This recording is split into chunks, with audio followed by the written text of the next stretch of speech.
Welcome to the Perfectly Flawed podcast. Thank you so much for joining me today. So, for those that don't know you, would you like to give a bit of an overview of who you are?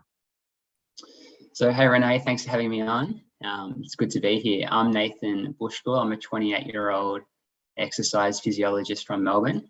And I grew up doing the sport of triathlon since I was a little teenager. So, going back a while now, I was probably about 12 or 13, I think, when I first did the Weet Bix Kids triathlon. And then I sort of dived into a little bit of little athletics from under 10s like most kids do. I think being under 10s, I was a bit of a late starter to the athletics world, but I guess doing athletics, and then my parents got me involved in swimming lessons. Cycling was only really that missing link, and at the time, my old man was doing triathlon, so I kind of just followed in his footsteps and haven't really looked back since. Yeah, that's awesome. How did you, obviously you started triathlon sort of around that 10 sort of age. How did you get into it? Like you mentioned that your dad's into it, but obviously, now you're sort of late 20s. What's made you stick it out for so long? What is it that you love about it?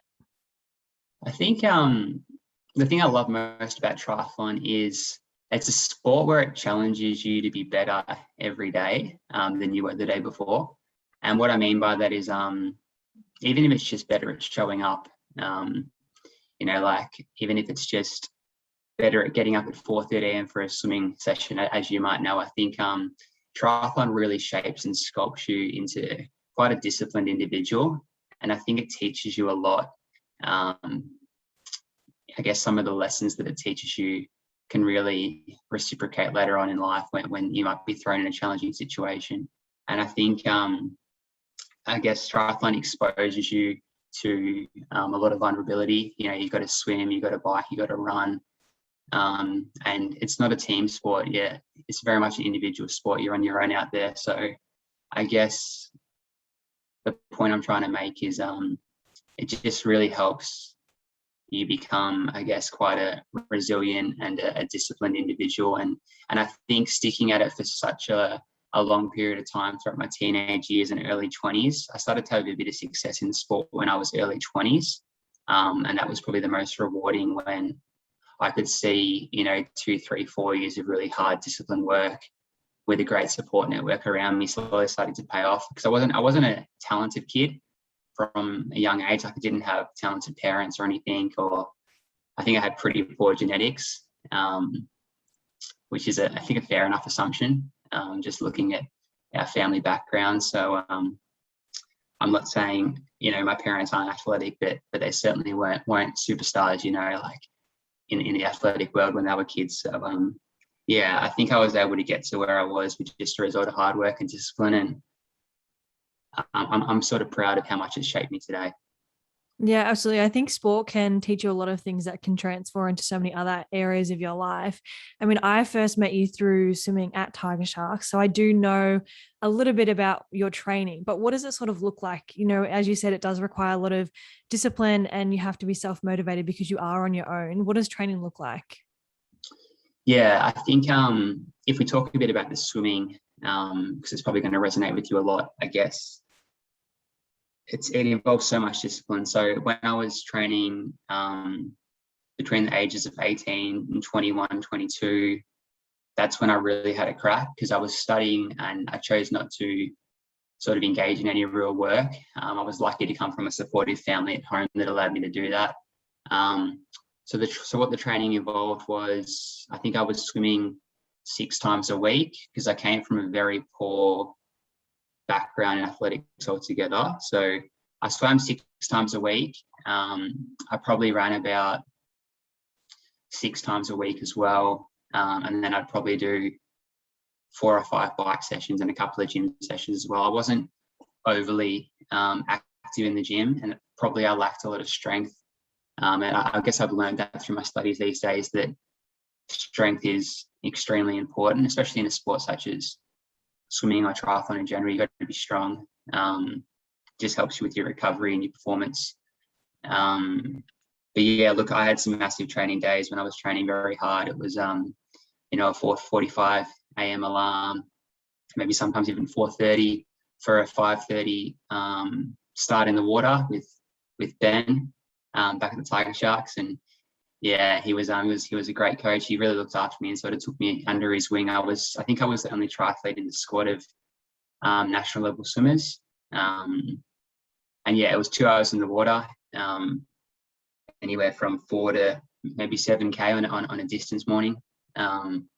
And then after that, I'd either go to uni for the day and I'd be exhausted. And I didn't even used to drink coffee, which is funny back then. I don't know how I got through the day without having a coffee, but I've changed a lot since then.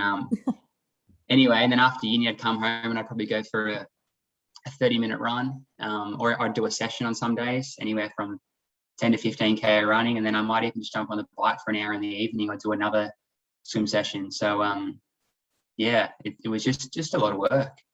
Slept like a baby. It is a lot of work because I mean, I'm only coming from a swimming background, so I just do the swimming component of that. I don't add in the run or the cycling into that as well. The swimming has me knackered. There's no way in hell you're going to get me to do something after that. Yeah. It's look, it's in a way it's somewhat different because you guys are in the water twice a day, so I have a lot of respect for how much volume you guys were doing in the water. Like, if I was to do that, I feel like my lats and my shoulders would just torn because I'd be so sore trying to back up a couple of days after hard swimming sessions. But over time, it definitely got easier. But I found for me and my body having that different stimulus, whether it was running or cycling, whilst it was overall taxing and draining,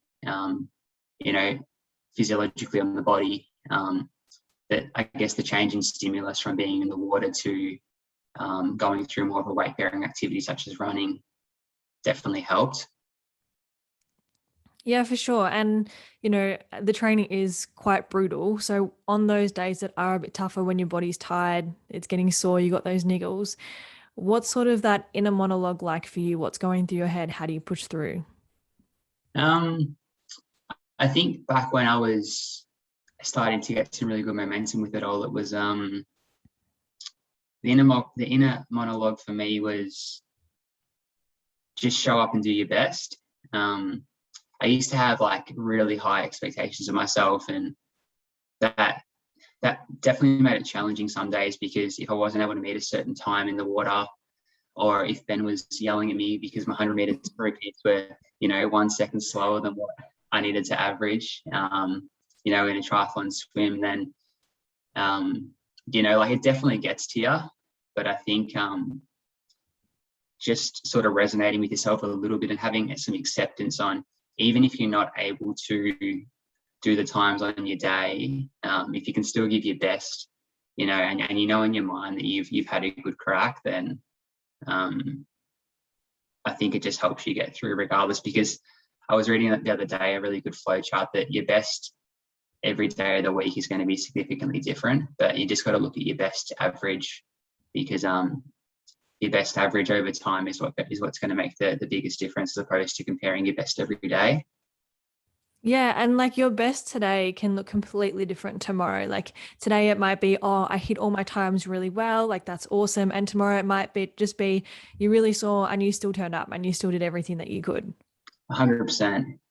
And sometimes you might beat yourself up over it. Like I know I probably wasn't as mature back then as I was now. Like if I would show up and I'd beat myself up over being 10 seconds down, in some of my reps, when I probably should have been saying to myself, look, I slept poorly last night, I had an assignment that was due, I had all these other things happening in my life that mentally and emotionally may have drained me. So the fact that I still showed up, got it done, was my best on the day. Yeah, and I think that is something that, as you get older, those sort of things start to pop in your mind. And it's not even just, I think sometimes we get caught up in saying, oh, that's just an excuse for why I didn't perform well. It's not necessarily an excuse. It just means this could have contributed to me not performing as well as what I would have liked. 100%. Yeah, I think that's, if you can look at it from that level of maturity, then I don't think you can really go wrong. Yeah. Do you think that's something that you've purely learnt from age as you've gotten older, or do you think there's other things that you've done that sort of led to thinking about it in that way? I think definitely age. I think when I was younger, I think age and experience, and I guess experience comes with age, because you can have all the knowledge in the world, but unless you've had the experience and you've done your time, you can't really connect the dots and piece the puzzle together. So I think you can never really stop learning. And for me, I was kind of blindsided by it all from a young age, and I was just out there and I was like, I just want to train hard. I just want to enjoy it. I love pushing myself. If I'm tired, I'm still just going to go hard. I'm not really going to hold back. When like obviously I'm passionate about this topic, so I've done my study in physiology and how the body works, and I sort of practice that every day in my work. So I think doing a master's and diving a bit deeper in my mid 20s, I should say, sort of has helped me maybe realize some of those mindsets that I probably overlooked from a younger age. Yeah, and it's so easy to do. Like, we get so caught up and we're always our own worst critic. And Yeah, I think being so in sport, we're so goal orientated and so focused, and we get a bit tunnel vision sometimes on what we want to achieve, that we kind of forget everything else that's going on around us. 100%. It's sometimes I'm not so much sure about swimming, but I know triathlon, it can be a really selfish sport, and because someday you can train anywhere up to 6 hours a day, and even more if you're a long course athlete, or if you're just at the top of your reign in short course triathlon, you can train a hell of a lot. So I think we tend to forget what's going on in the outside world, unfortunately, sometimes, because it's not just your training, it's your nutrition, it's your recovery post-training, it's the mindset of trying to get up again for the next session. It's going to bed at night and thinking, geez, how am I going to get through Monday's distance session in the morning? Like, I'm already nervous for it, and I haven't even woken up and done it yet. And I think when you take it seriously, it really absorbs you. Yeah, absolutely. And you touched on nerves there, getting nervous before a session's even started. How have you dealt with nerves, either in a training sort of environment or for a competition? What do you sort of do to overcome them or even utilize them to perform? Yeah, that's a great question. I've had a lot of different experiences, and I think even when I was at my best, I still used to get really, really nervous. But it was kind of like, it was a different nervousness to what I would consider like being too nervous to the point where it's affecting me. Because you want a little bit of anxiety. It's kind of like that inverted U hypothesis. I'm not sure if you've studied it, but you want that optimum arousal, I guess, where you're in a little bit of an anxious state, but you're not too anxious. And I think when I used to do triathlon as a professional at the start of my career, I used to just get blown away, and I used to just be so nervous because I felt out of my depth. But I think finding the Tigersharks swimming squad, and at the time as well, I was training with some of the best runners as well. Like I was nowhere near at their potential, but I was running with some very good runners in Victoria and even Australia, and that really pulled me along as a triathlete. And I think after a good 2, 3, 4 years of being in those training environments, I was actually rocking up to races, and I wasn't even getting nervous because I was seeing in my sessions like where my results were, and I knew that those sort of performances would allow me to be somewhere towards the front if I had a good day. Like I'd still be extremely, I guess, tight, in the lead up. I wouldn't want to miss an extra 30-minute nap during the day, or I'd have my routine in terms of how that lead up might look. But I think my confidence was really high because my training was reflective of my performance. But I can also go the other way, because what happened recently was, this is where it's an interesting question that you asked. So when I was about 25, so 3 years ago, I was still doing the sport, and I started my master's, and I kind of had a priority shift in my life where the master's was really heavy in terms of the amount of workload and study and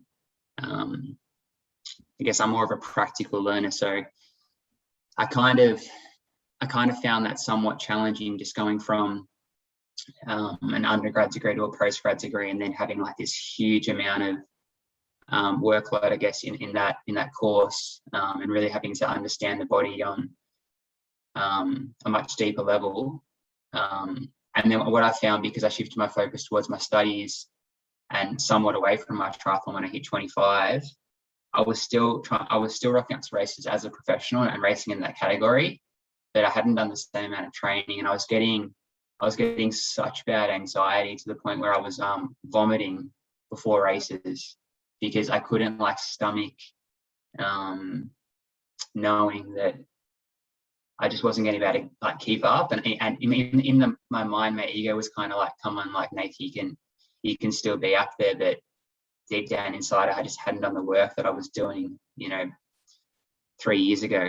So I had really bad anxiety for a while there, trying to race as a professional triathlete around 24, 25, even just a local competition, which kind of crazy, but I think it's just because I still took it pretty serious without doing the work. But then sort of after that season, I think the last season I might have done maybe 25, 26, I was just racing age group, and I wasn't racing professional anymore. And I was rocking up to races, and I was saying to myself, I'm doing this sport because I love it now. I'm not doing it because I want to try and chase anything more than that. So yeah, and then I didn't have any anxiety at all. I was just able to rock up and just get out there and have fun. So you can see I've sort of been through the ringer from both sides, I guess. Yeah, you've really transitioned from one extreme to the other, really. Yeah. When you were getting that anxiety and you were quite sick before races, did you ever speak to anyone about it, or was it something that you were able to manage on your own? I didn't speak to anyone about it. I think I was really quite aware of my environment and how my environment like kind of shaped that anxiety, because the anxiety that I had was purely just about wanting to get to the race and, like either try and win it or be up there. And I kind of couldn't say to myself, if I don't, that's not going to be good enough. So I had very high performance expectations of myself. And I think that came from the fact that I was given great support from my parents, and they sort of said, look, Nathan, we'll support you in this sport, to have a really good crack at it. And I didn't really consider a life without it until I started doing my masters, and I kind of found that passion, or I transitioned that passion away from the sport itself, still being in the sport, but, towards studying, helping other people. So in terms of your questions, I know I've come away from it a little bit, but I didn't feel like I needed too much more support at the time, because I was able to accept my transition away from the professional environment. If I still wanted to be in that professional environment, I think I would have sought some support to get me through it, despite everything else happening. But I kind of made that choice pretty quickly.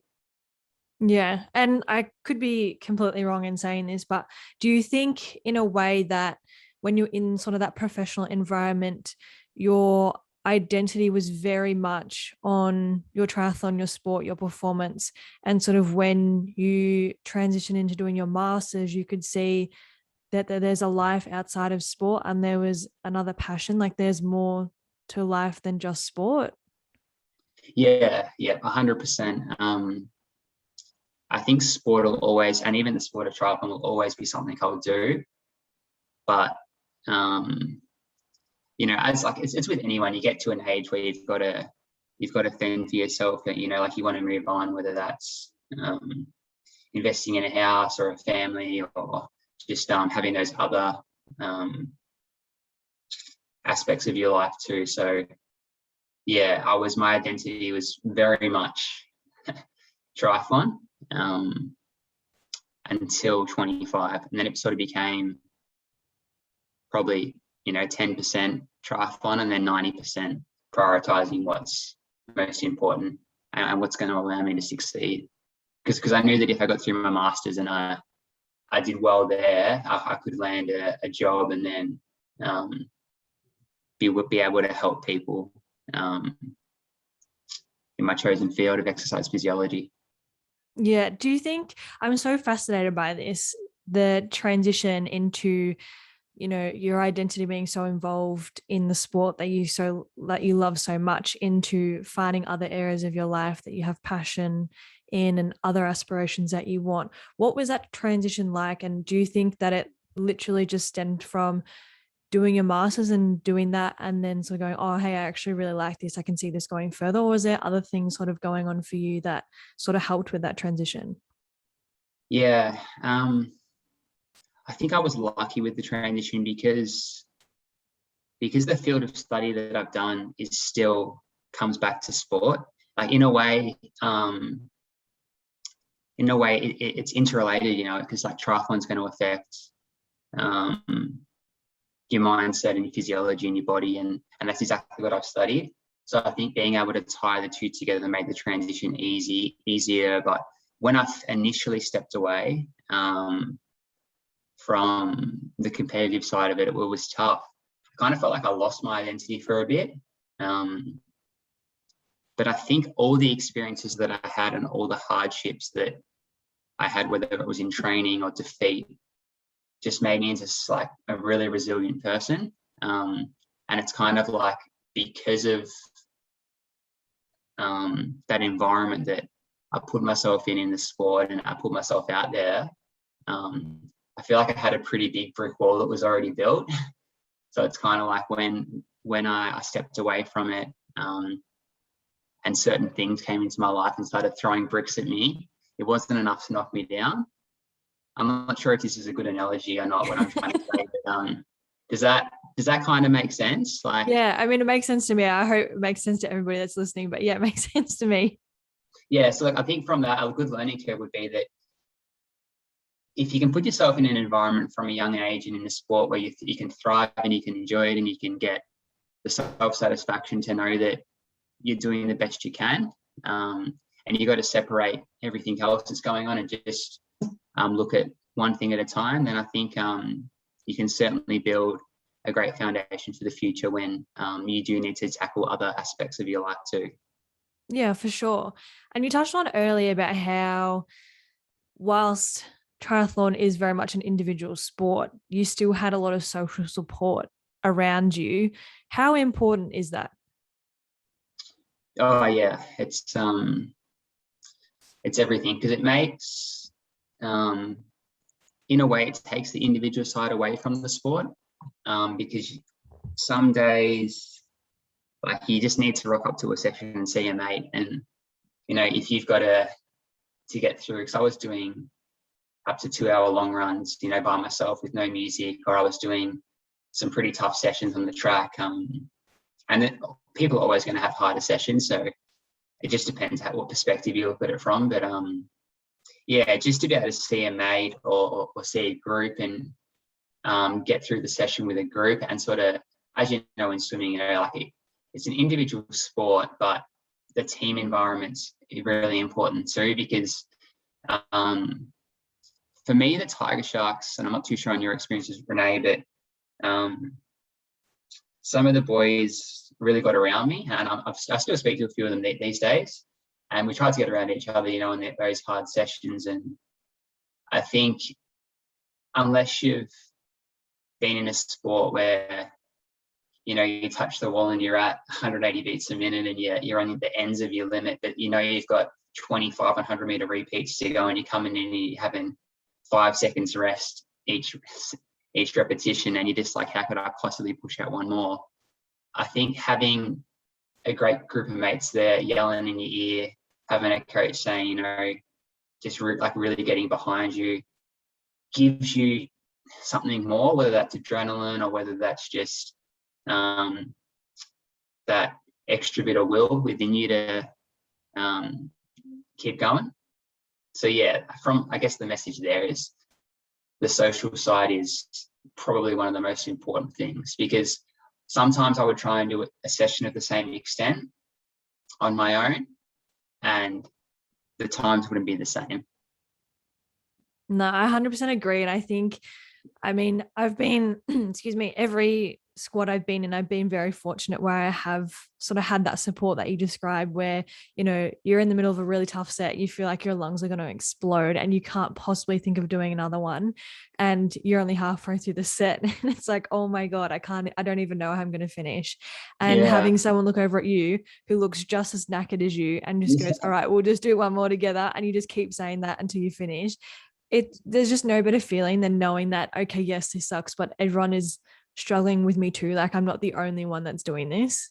It 100%. Look, it definitely takes that that hardcore mental side of it away from you, because you know you're not the only one. Because I'm sure you'd agree with me that if you rocked up to the pool and you had to do one of those sessions that Ben used to give us, or and you had to do it on your own, and you know, you had no way out. There was no coach there. There was no friends there from a social point of view in the lane with you, encouraging you. If you got there and you were having a really crappy day, how hard would it be for you to just keep pushing through? You know, you'd probably say, well, I might cut the set, or you'd have to, like, there'd be a time and a place where you'd have to be pretty resilient to get through that intensity of training on your own. Yeah, I've done a few sessions on my own before and definitely do not hit the same times as what I would when I have a coach or other swimmers there. And I remember this one time, I don't know if you were there for this session, but I remember it so clearly.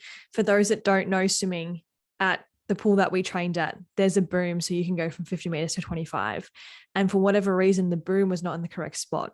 It was about a meter off, and we had hundreds. So we were swimming 104 meters instead. And we're trying to tell Ben the boom is wrong. And he's like, I don't care. You need to be hitting the same times. And our times were so off because we're swimming that extra bit. And it was just brutal because we were still expected to do the same amount of time and we're swimming so much further, which in like, people are like, oh, it's like an extra meter each lap. Like, what's the big deal? It's massive. Yeah, absolutely. Ben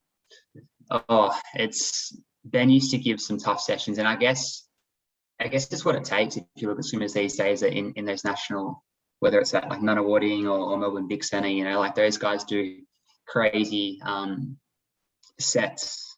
But I think some of my toughest ones, I remember with them, we used to do 6 800s on, I think it might have been 10 minutes 20. So back then I couldn't average more than, I think I was able to average around 1 minute 12 to say like a 1K best effort. So to do these reps, I'd have to be averaging around 1 minute 15 or so. And then I'd have to be punching out 6 of them. So it was the difference between your overall best effort and then 4 to 5K of efforts at maybe like 90-95% of your best. It was such a bloody tough thing to get through. And that was at 5:30 in the morning as well.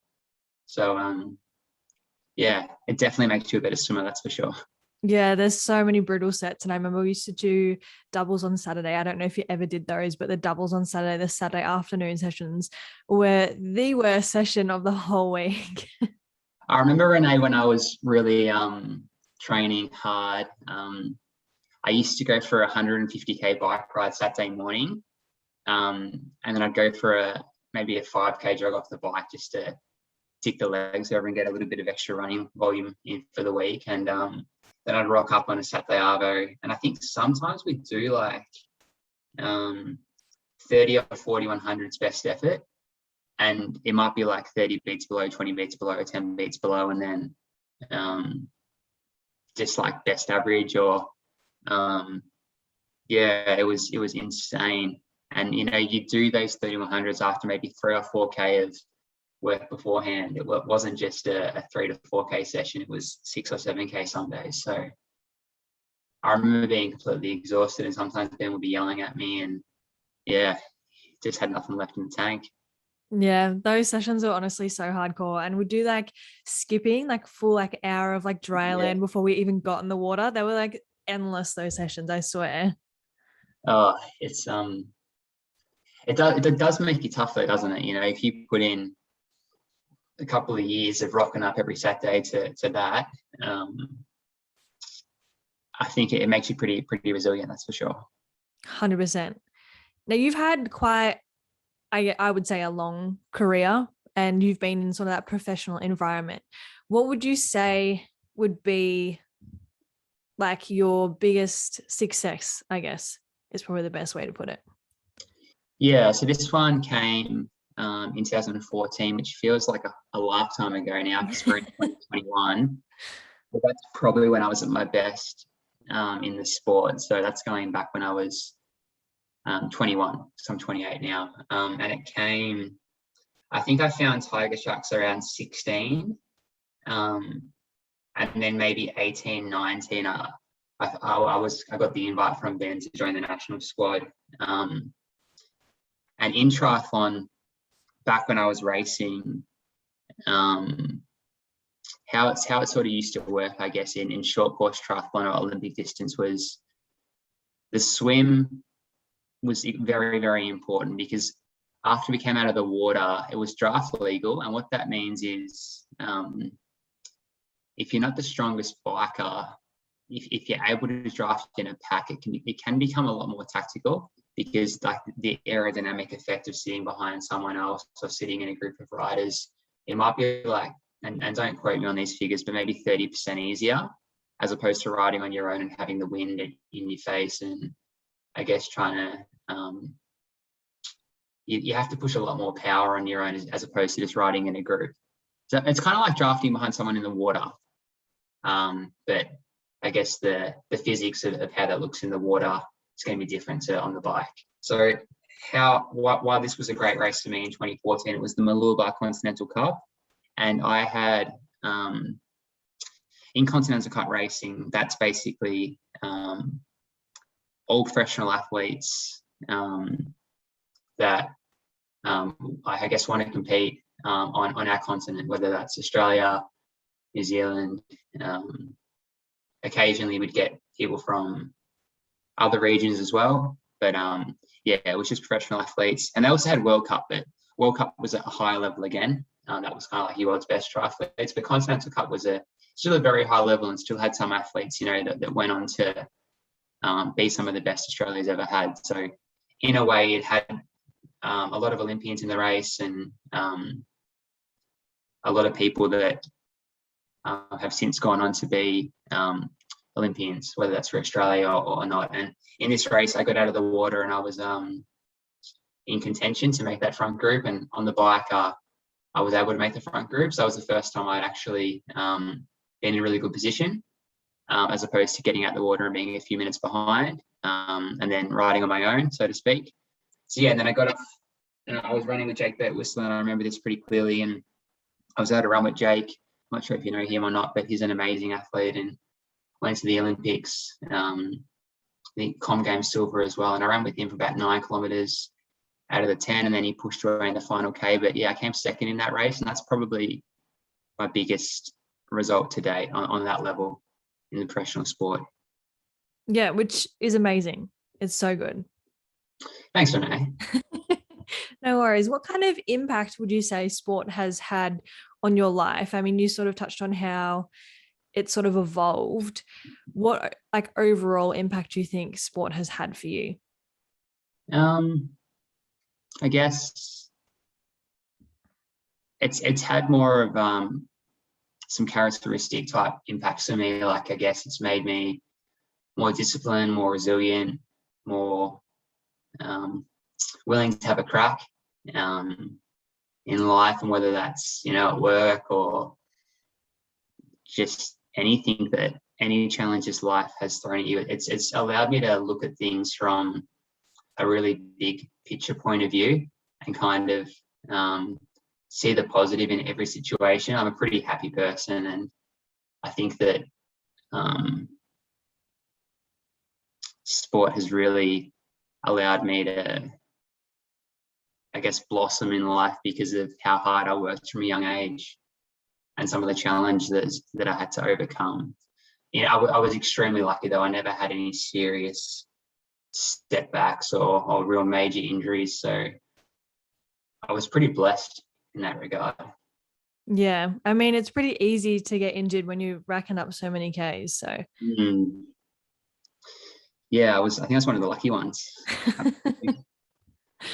Yeah. I like to do 3 questions to sort of finish with. And this first one, I think, is probably my favorite question to ask out of every question that I ask people. What is something that you are most proud of about yourself?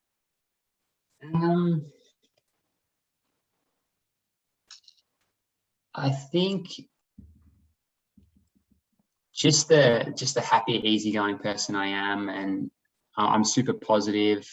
I get a lot of satisfaction in life out of seeing other people smile and making them happy, and I think that's probably the most proudest thing that I'm proud of. And I'm not sure whether that's come from triathlon or no, that's just what I was born with. But yeah, I get a lot of satisfaction out of making other people happy in life.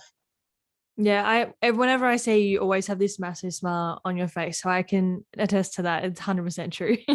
Thanks, Renee. I think that's just how I was born. Just came out with a huge smile, and I can't take it off my face. So I think, look, I've been given things pretty good. So I've been very lucky.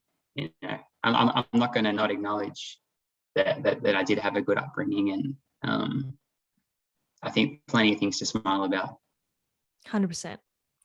What is your favorite quote and or the best piece of advice that you've ever been given? This one came, I think, Jamie Turner's squad. So he was at the time, I think he was the coach of the New South Wales Institute of Sport and a group up in Wollongong. And I think we did some sessions together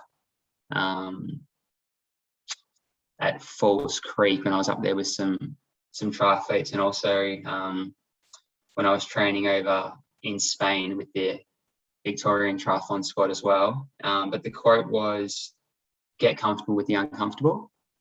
And I think it speaks a lot of volume about, even when you're most uncomfortable, if you can get comfortable, like when things are extremely tough and you're in the absolute, crevices of this earth and you can't see your way out, if you can get comfortable being down there, you can get comfortable in any challenging environment in your life. So yeah, I think the more comfortable you can get in tough situations, the easier things will be.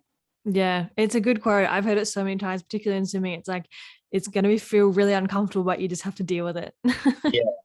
And look, and you can probably admit yourself that it might be uncomfortable the first few weeks you do it, but then after you sort of accept it and your body adapts, you get more comfortable, don't you?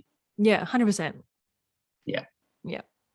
The last question I have for you is, any tips for those that are listening?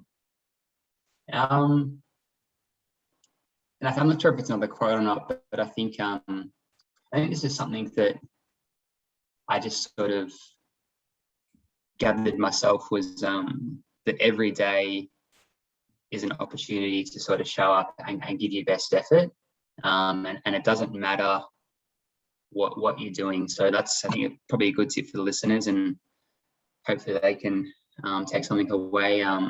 It doesn't matter whether that's in life, in sport, at work, with your family, with your partner, with your kids. I think every day, if you acknowledge that whatever it is you're going through, and as hard as times may be, if you can give your best effort, and if you can chase excellence within yourself, and I guess those closest around you, then in my eyes, you're doing the best you can, and you're doing a good job. 100%. Thank you so much for coming on today and sharing your whole sporting journey with me and everything in between. I really appreciate it. No problems, Renee. It was good to talk, and yeah, I appreciate you having me on. No worries.